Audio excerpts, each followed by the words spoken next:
Welcome back to Worlds Without Warning. I'm Jon Negroni, and this is where original fiction comes alive through the voices of their creators. We're continuing our horror month here at Cetera Magazine, with stories that explore different corners of the horror genre. And today we have something that builds its terror through what you don't typically see rather than what you typically do. Today's story is called The Collar Isn't Human, and it's an atmospheric horror piece about patterns breaking down and reality becoming unreliable. The story follows Ray, a night shift laundromat worker, through the hours between 2 and 4 a.m., what folklore calls the devil's hour, when a payphone outside begins ringing at precise intervals, and people start disappearing without explanation, and something begins testing the boundaries of the building. This is a story about liminal spaces and working-class invisibility. Also, it's about the fragility of the systems we tend to depend on. Sometimes horror is not really a monster with a face. Sometimes it's just the quiet realization that the world has stopped following rules you didn't know existed until they were broken. There are no explicit jump scares in this one, but if existential dread or stories without clear resolution unsettle you, this might be one to skip. After I read the story, I'll talk about building dread through restraint, why small disruptions can be more frightening than overt threats, and how to write your own horror that refuses to explain itself. It does get a bit technical about craft, so I hope you'll stick around for that. As always, you'll find the written version of the story, along with many others, over at ceteramagazine.com. And now, here is The Collar Isn't Human. The Collar Isn't Human. Written by Jon Negroni. Edited by Natalia Emmons. Narrated by Jon Negroni. The rain never stops in this part of town. It runs down the window in slow streaks, turning the neon from the liquor store across the street into a pulse of blue and red. Inside the laundromat, the lights buzz in uneven time. The machines breathe heat. Ray sits behind the counter, watching the reflection of the door in the chrome of the dryers. Every 30 minutes, the payphone outside rings 3 times and stops. Nobody answers. Nobody ever has. The sound just folds back into the hum. Hum. At 2:11 a.m., a light at the far end of the room flickers and steadies. The kid, doing laundry for his 3 younger siblings, is on his phone and doesn't look up. The nurse folds her last pair of scrubs. Ray reaches for his coffee and freezes halfway, eyes on the door. The reflection isn't right. He counts 2 people inside, but there should be 3. Ray stands up and sees the trucker still on the bench, hat over his face, one boot off, the other planted like he fell asleep mid-lace. The kid's phone freezes, his thumb tapping a dead screen that mirrors the ceiling glare. The nurse stacks her bundle into a bag and bites her rubber wedding ring once, out of habit, then lets it snap back. "Tina," Ray says, because he knows most night people by name. "Rain's picked up." Tina nods and leaves without speaking. Her tires hiss off into the steady wash. The door settles. The hum fills the space she left behind. The payphone rings 3 times, stops.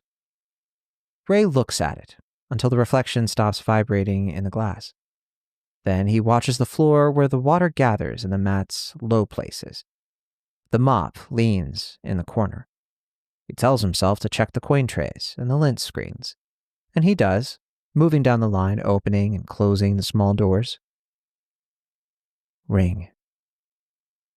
2:40 a.m. The kid's phone wakes up, then dies again. He shakes it once and pockets it. He moves to the vending machine and studies the rows as if the choice matters more than it does. He picks crackers. The spiral starts and stops halfway. The bag hangs by a corner and doesn't fall. "Tap the glass near the bottom," Ray says. He doesn't raise his voice, no need. The kid obeys and the crackers drop. He says thanks. He doesn't eat the crackers, probably saving them for home. Outside, a car rolls by with one headlight. It pushes water and disappears. The payphone glow is weak, but it holds. The booth's bulb has been failing for months, but it never quite gives out. The door opens, and Officer Dyer steps in, rein on her shoulders, hair in a frizzy bun. She nods once to Ray, once to the kid, then looks at the sleeping trucker and the clock on the wall. "Coffee?" she asks. "Stale," Ray says. "I can't afford the good stuff anymore." "That's fine." Dyer pours her own into a paper cup and doesn't add anything to it. She stands, sipping, facing the door like it might decide to change its mind. The radio on her shoulder murmurs, then clears, then goes back to a low hiss. She thumbs the knob and lets it be. "You hear the payphone tonight?" Dyer asks without looking at Ray. "Twice," Ray says. "Anyone answer?" Ray shakes his head. "Never." Dyer chuckles and watches Waters score the neon into lines. "Well, somebody's paying that bill," she says. The trucker snorts awake, repositions his hat, and falls back down into sleep without opening his eyes. The kid stands by the door and tries to get a signal. He raises the phone and turns like a weather vane. The screen stays black. At 2:58 a.m., the payphone rings again, 3 times. It stops in the middle of the third and starts over, like the signal stuttered. Dyer sets her coffee down, crosses the door, and peers out through the glass. "You want me to—" Ray starts, but Dyer's already pushing out into the rain. Ray watches her go to the booth. Dyer lifts the receiver and listens. Her face doesn't move. She looks left, then right. She says something short that the wind eats, then holds the receiver away to look at it, like the plastic could tell her more if she stared at it harder. She puts it back gently and comes in with rain knocking off her jacket in small taps. "Dead air," she says. "Could be kids." "Kids aren't out," Ray says. "Kids don't sleep," Dyer says. She tastes her coffee and winces. "Stale it is," she says, and smiles. Ray goes back to the coin trays. Dyer walks the rows, slow and casual, but her eyes catch edges. The door's reflection sends lines into the chrome. If someone stood outside, centered with the phone, they'd be a cut-out figure in the glass. There's no one there, just rain, the liquor store, and the outline of the booth. The kid moves to the bathroom. The lock doesn't catch, never has. The door sits in the frame, keeping the night out. At 3:07 a.m., the light at the back flickers twice and steadies. Ray hears something under the hum, a thin scrape like rubber on tile. He looks at the mop and tells himself that's all it is. He listens harder and hears the scrape again. It has a rhythm to it, 2 steps and a pause, then 2 more. The noise stops when he stops.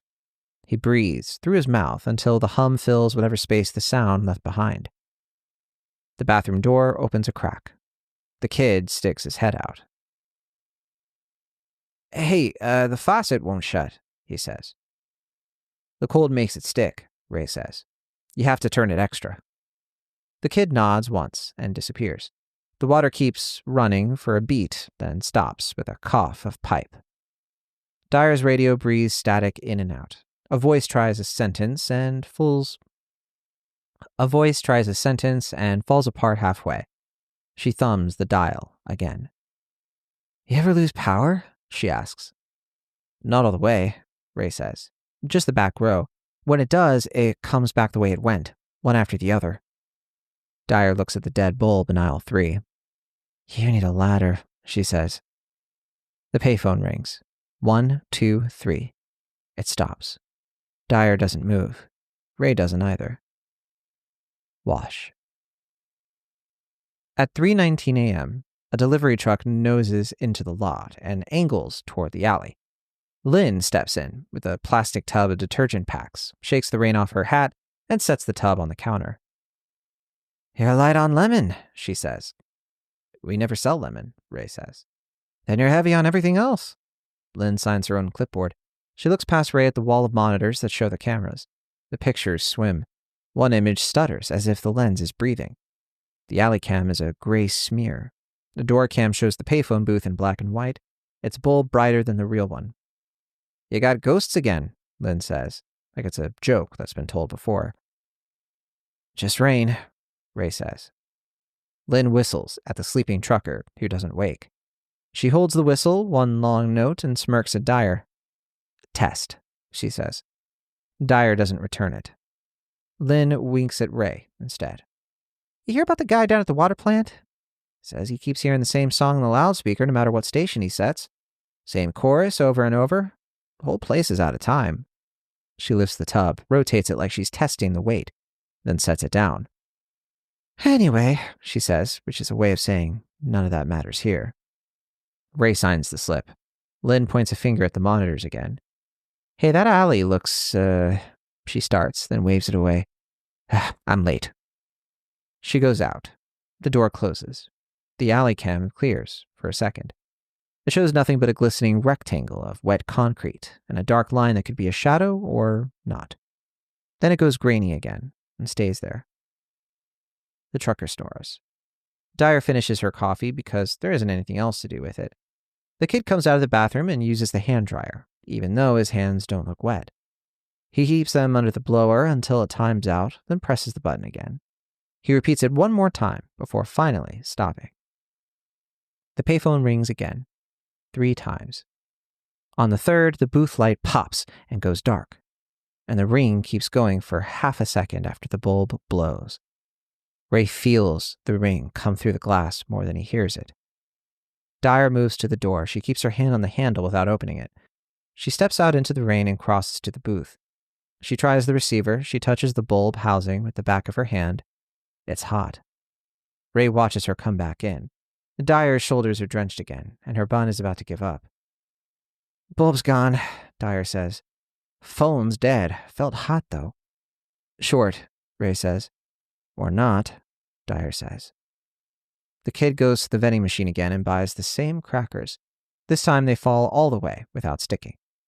This time he opens the bag and eats one, slow, chewing. Watching the monitors like they're a window into a better room. Ray takes the tub of detergent packs into the back to shelve it. The door doesn't latch behind him. He sets the tub down and stands still for a second. The smell is stronger back here, almost like wet paper. He hears the scrape again, 2 steps, a pause, 2 more. It might be the drip from the water heater hitting the concrete in a rhythm that isn't random. He lifts his head and listens. The drip stops. The hum keeps going. When he comes out, the trucker is gone. The bench is empty, except his hat now sits on the seat. Ray looks at the bathroom door. It's open. He looks at the dryer row. The last machine on the left has stopped early, clothing inside pressed against the glass like a face. He moves down the line with his hand away from his side like he's ready to touch something hot without thinking. Where'd your guy go? Dyer asks without turning fully around. The bathroom, maybe, Ray says. Dyer nods and walks over. She taps the bathroom door. Sir? She says. No one answers. She pushes the door enough to see tile and a sink and a mirror that reflects a bulb that doesn't flicker. She steps in and looks behind the door and under it. She flushes the urinal just to test the plumbing, then steps out and shakes her head. Not in there. The kid points at the monitors. He went out, he says. I saw the door. Ray rewinds the feed with a cheap metal jog knob. The door cam breaks into frames. The trucker stands up, hat in hand, puts his boot on, hesitates, then moves toward the door without looking at anyone. He disappears into the edge of the frame. Payphone booth is dark. The rain looks like lines etched onto the glass. Dyer goes out again. The lot is empty. The truck cab is still there. The engine isn't running. The trailer door is locked. Dyer taps it anyway and waits to feel movement through the metal. There's nothing. She looks at the booth, then past it into the mouth of the alley. The dark line the camera showed is still there. Up close, it's just a stripe where water isn't pooling because the concrete dips. She reaches down and touches the seam. It's dry. She pulls her hand back and wipes it on her jacket without meaning to. She comes back in. Could have taken a walk, she says. People do. At 3 a.m? The kid asks. Comes out like he didn't mean to say it. In this rain? Without his hat? People do weird things at 3 a.m, Dyer says. Ray nods, not like he has a better answer. He goes to the back door to check the bolt. It slid all the way. The metal is cold. Quiet. At 3:41 a.m., the power in the back row flickers off, then on, then off again. It steps down in sequence, one machine then the next, like a person is walking along the line, throwing switches only they can see. Ray feels the air change, a small drop in pressure like a door opened somewhere behind the building and stayed that way. The hum shifts and refuses to settle. Dyer lifts the radio. She speaks into it, says her location, waits for the click and the answer. The answer comes thinned out. She tries again. The radio carries her own voice back to her a second late. She clips it back to her shoulder and doesn't show her teeth when she breathes. The kid stands in the middle of the floor with his empty cracker bag in one hand and the dead phone in the other. He looks at the booth outside. He looks at the door handle. He doesn't touch it. A janitor named Walt comes in from the adjacent office building with a wet trash bag and a face like he's been too awake too long in bad light. He nods at Ray and at Dyer and gives the kid a half smile. "We losing juice?" he asks. "Back row," Ray says. Walt points his chin at the ceiling. "Ballasts. They hum before they go," he says, then shrugs. "Everything hums before it goes." He crosses toward the bathroom with his bag and his long-handled grabber. He doesn't lock the door. He never does. He whistles something tuneless and stops halfway through when he hears himself. The hand dryer spools up and dies on its own. Walt chuckles, soft. The payphone rings 3 times. Everyone looks at the dead booth. The bulb is out. The ring is loud anyway, not dulled by glass. Bright in the room as if it isn't coming from outside at all. Walt freezes in the bathroom doorway with his hand on the frame. He turns his head without turning his body and looks back at Ray. "You getting that?" he says. Ray doesn't answer. The ring stops. The hum takes its place. The kid sets the empty bag on the counter carefully, like he doesn't want to make a sound louder than that ring. Walt goes into the bathroom. The door rests in the frame. It doesn't latch. A beat passes, another. Water runs for 1 second and shuts off with a cough again. The hand dryer spools up and down. Walt doesn't whistle. Ray glances at the monitors and then away. He tells himself not to. He looks back anyway. The bathroom camera shows the sink in the mirror and the paper towel dispenser that only works after 2 tries. The angle doesn't show the stall. The sound doesn't carry. The picture holds steady. "Walt?" Ray says, not loud. No answer. Dyer moves toward the bathroom. She pushes the door with 2 fingers. "Walt," she says, and steps in. The kid breathes through his nose. Ray stares at the door and counts without meaning to. He gets to 8, and the door swings wider. Dyer comes out. She stands in the doorway longer than she should. She doesn't say a name. She doesn't say Jesus or no. She looks at Ray and then past him at the booths on the monitors and then back at Ray again. "Call his number," she says. Ray moves to the phone behind the counter and picks it up. The dial tone is a flat line that isn't a tone at all. He sets it down and tries his cell. It hangs on searching and doesn't find anything to search. He looks at the payphone outside, dark as a dead tooth. He thinks of lifting the receiver and doesn't move. Dyer turns and closes the bathroom door until it rests. She doesn't shut it. She doesn't want to trap the air inside. She steps to the counter. "We're on our own for a minute," she says. "Nobody go outside." The kid nods like a person in a first aid video. "Where's the trucker?" Dyer asks Ray, as if asking now will change the answer from before. "Gone," Ray says. "Where?" Dyer says. Ray doesn't answer. The back row of machines goes off, 1, 2, 3, 4, but not in order. The pattern is wrong. The hum deepens until it feels like something under the floor is breathing different from what's above it. The dead bulb in aisle 3 flickers and holds for a second, like it remembered it should be on, then lets go. The door handle moves. No one is touching it. The handle goes down a 1/4 inch and stays there like a finger weighing it, testing it. It lifts. It goes down again. Dyer aims her eyes at it and doesn't look away. She steps toward the door, slow. "Don't," Ray says, and is the only word he has said with any force tonight. Dyer stops. The handle clicks just enough to sound like a lock engaging, and then not. The payphone rings. 1, 2, 3. The 4th ring climbs into Ray's skull and hangs there. Dyer's face doesn't change, but Ray sees the muscle at her jaw jump once. The ring doesn't stop. It extends. It's not a ring anymore, not really, just a tone that doesn't belong to any machine in the building. Something knocks politely on the glass. Dyer speaks to the door. "Place is closed," she says, as if testing whoever's on the other side. The handle lets go on its own. The knock doesn't repeat. The tone fades out like it decided to, not like it got cut. "Back room," Dyer says. "Bolt it, now."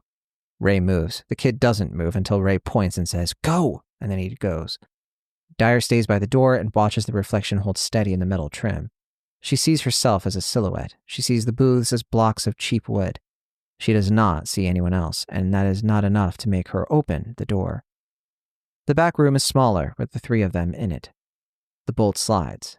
The room changes temperature, even though the thermostat doesn't. Ray points at the breaker panel. "Back row," he says. "Leave it," Dyer says. "Dark is better." "Not if it's in here," the kid says, and then he looks down like the words got away from him. They stand in the quiet that isn't quiet. The building keeps breathing, the water heater clicks, the compressor starts and stops twice without settling.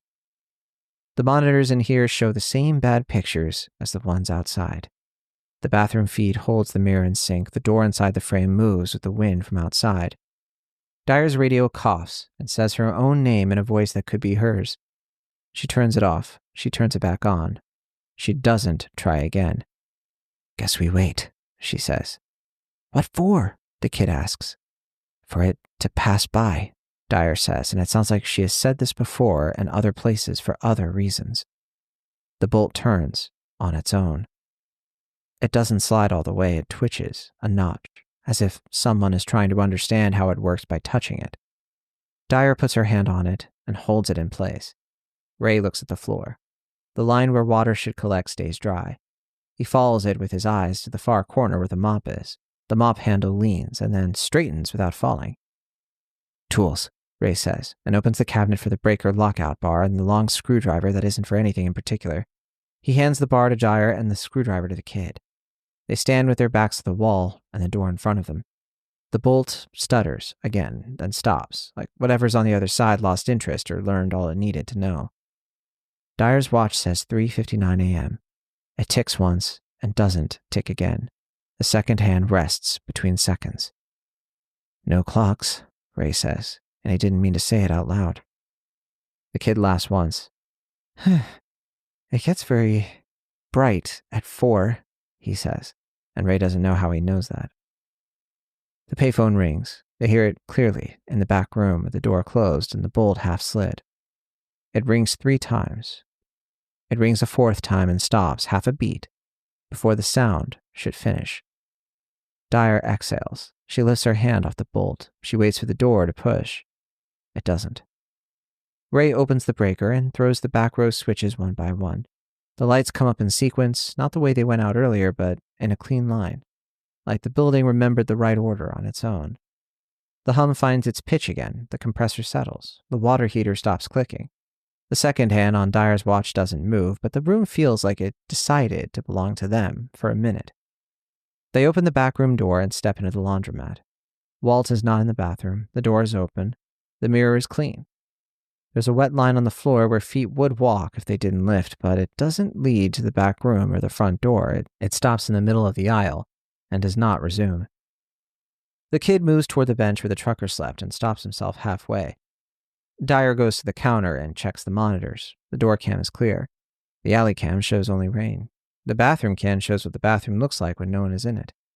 Dyer touches the screen as Ray walks to the front windows. The payphone booth is dark. The receiver hangs straight, no sway. The liquor store neon across the street has shut off. The sign still reads LIQUO, missing the R the way it has for months. But now the letters don't even pretend to light. The rain keeps falling with quiet velocity. He turns to say something to Dyer and the kid. He doesn't. Instead, he listens. The building is very quiet now. The hum is steady and low and honest. He hears only that and his own breath and the click the door makes as the night adjusts against it. The payphone rings. 1, 2, 3, 4. Ray doesn't move, Dyer doesn't either. The kid closes his eyes like he's about to lift something heavy. The fourth ring ends in the middle again and leaves nothing behind, not even the hum for a heartbeat. The quiet is complete. It has weight. Then the lights continue their buzz, the machines breathe, and the laundromat returns to what it was. They don't open the door. They don't answer the phone. They stand in the light and wait for the sound to tell them whether the world outside still wants them or not. That was The Collar Isn't Human. Well, our October of horror continues, and this time we're publishing a story here that aims to build dread through restraint and precision rather than explicit scares. So let's break down what's going on in the story. First up, the atmosphere. So the laundromat serves as our liminal space. I love writing liminal spaces. These are places where people pass through at odd hours. They're neither fully public nor wholly private. So the 2 to 4 a.m. time frame places us in what folklore refers to as the devil's hour. This is when reality feels thinnest. The constant rain creates an isolation, while the broken neon sign, LIQUO, missing its R, signals that things here are incomplete in small but persistent ways. So, from there, I set out to provide meticulous attention to patterns and their disruption. The payphone rings exactly 3 times every 30 minutes, until it doesn't. The machines fail in sequence going one way, then they return in a different order. The 4th ring of the payphone should not exist, but yet it does.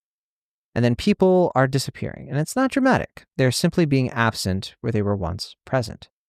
Through it all, Ray serves as our anchor. He's this observant, methodical, and kind of decent guy. He's trying to impose order through routine by checking coin trays and counting things. We have Officer Dyer, who represents this failed authority. Her radio won't work. Her presence cannot prevent what is happening. We have the kid and the peripheral characters like Walt, the trucker, Lynn, and Tina, and they kind of create this community of night people who understand these unspoken rules about how to exist in these margins. Which brings us to the threat's fundamental unknowability. We never see it directly, only its effects. We see that reflections show the wrong count of people, door handles testing themselves, and the bolt learning how it works. There's a wet line on the floor that stops nowhere and leads nowhere. The entity, or whatever it may be, seems to be studying, learning, and testing boundaries, possibly without malevolence. It might just be an alien curiosity, which could be somehow more disturbing. For the prose in this story, I chose to employ short, declarative sentences that accumulate weight in order to mirror Ray's methodical observation. It was hard to get across in a narration, talking out the story, but there is this use of the words hum, ring, wash, and quiet as section breaks, which you may have noticed. And the point of those is to create a sense of mechanical progression while highlighting the story's focus on sound and then the absence of sound. And all I mean by mechanical progression is just reinforcing the way the story is moving along through these different sounds. Hum, ring, the wash of the laundry machines, and then the quiet. There's this recurring motif, too, of things that almost work, like the bathroom lock that won't catch, the dying phone booth bulb that won't quite fail, the vending machine that sometimes drops crackers, sometimes it doesn't. It creates this world where reliability itself has become unreliable. I think this is a hallmark of short fiction horror writing when you don't have a lot of time or words to get the existential dread across. And to that end, the story obviously has zero resolution. The survivors do not escape. They don't win or triumph, but they also don't die. They don't fall apart. They simply wait, quote, for the sound to tell them whether the world outside still wants them or not. And I think this suggests that whatever has been testing them is not finished with them, or worse, that they have already been changed in ways they don't yet understand. The reason I end the story like this is because at its core, it's a story about the fragility of the systems that we depend on, not just electrical and mechanical, but social and perceptual. The working class night shift setting is not incidental, after all. These are people already living in the margins, already used to being unseen. So when something else unseen arrives, they're both the most qualified to recognize it and the least equipped to stop it. The title's declaration that the collar isn't human, it's never explicitly confirmed in the text, but it leaves us to wonder from the very beginning if the real horror is that it might be something worse, or that it might be nothing at all, just the universe revealing its fundamental indifference to our need for coherence, that whatever breaks us down isn't always human. Sometimes it's far bigger and scarier than that. You can find The Collar Isn't Human over at ceteramagazine.com, or you can subscribe for free to get new original short stories every Thursday. Sometimes with bonus stuff. If you're a paid member, please consider supporting us and becoming a paid member. You can get bonus stuff and you'll support Cetera Magazine directly, which can be a lot of fun. Everything we publish is edited by our wonderful editor, Natalia Edmonds. In this story in particular, she did such a great job helping me rein in the monster of this one and find a writing style that would really match what I was going for. So thank you so much for listening to Worlds Without Warning. Until next time, remember that the scariest moments aren't always when something jumps out at you. They're when you realize the patterns you trusted to keep the world orderly have quietly stopped making sense. Take care of yourselves and maybe don't answer any payphones that ring 4 times, just for me.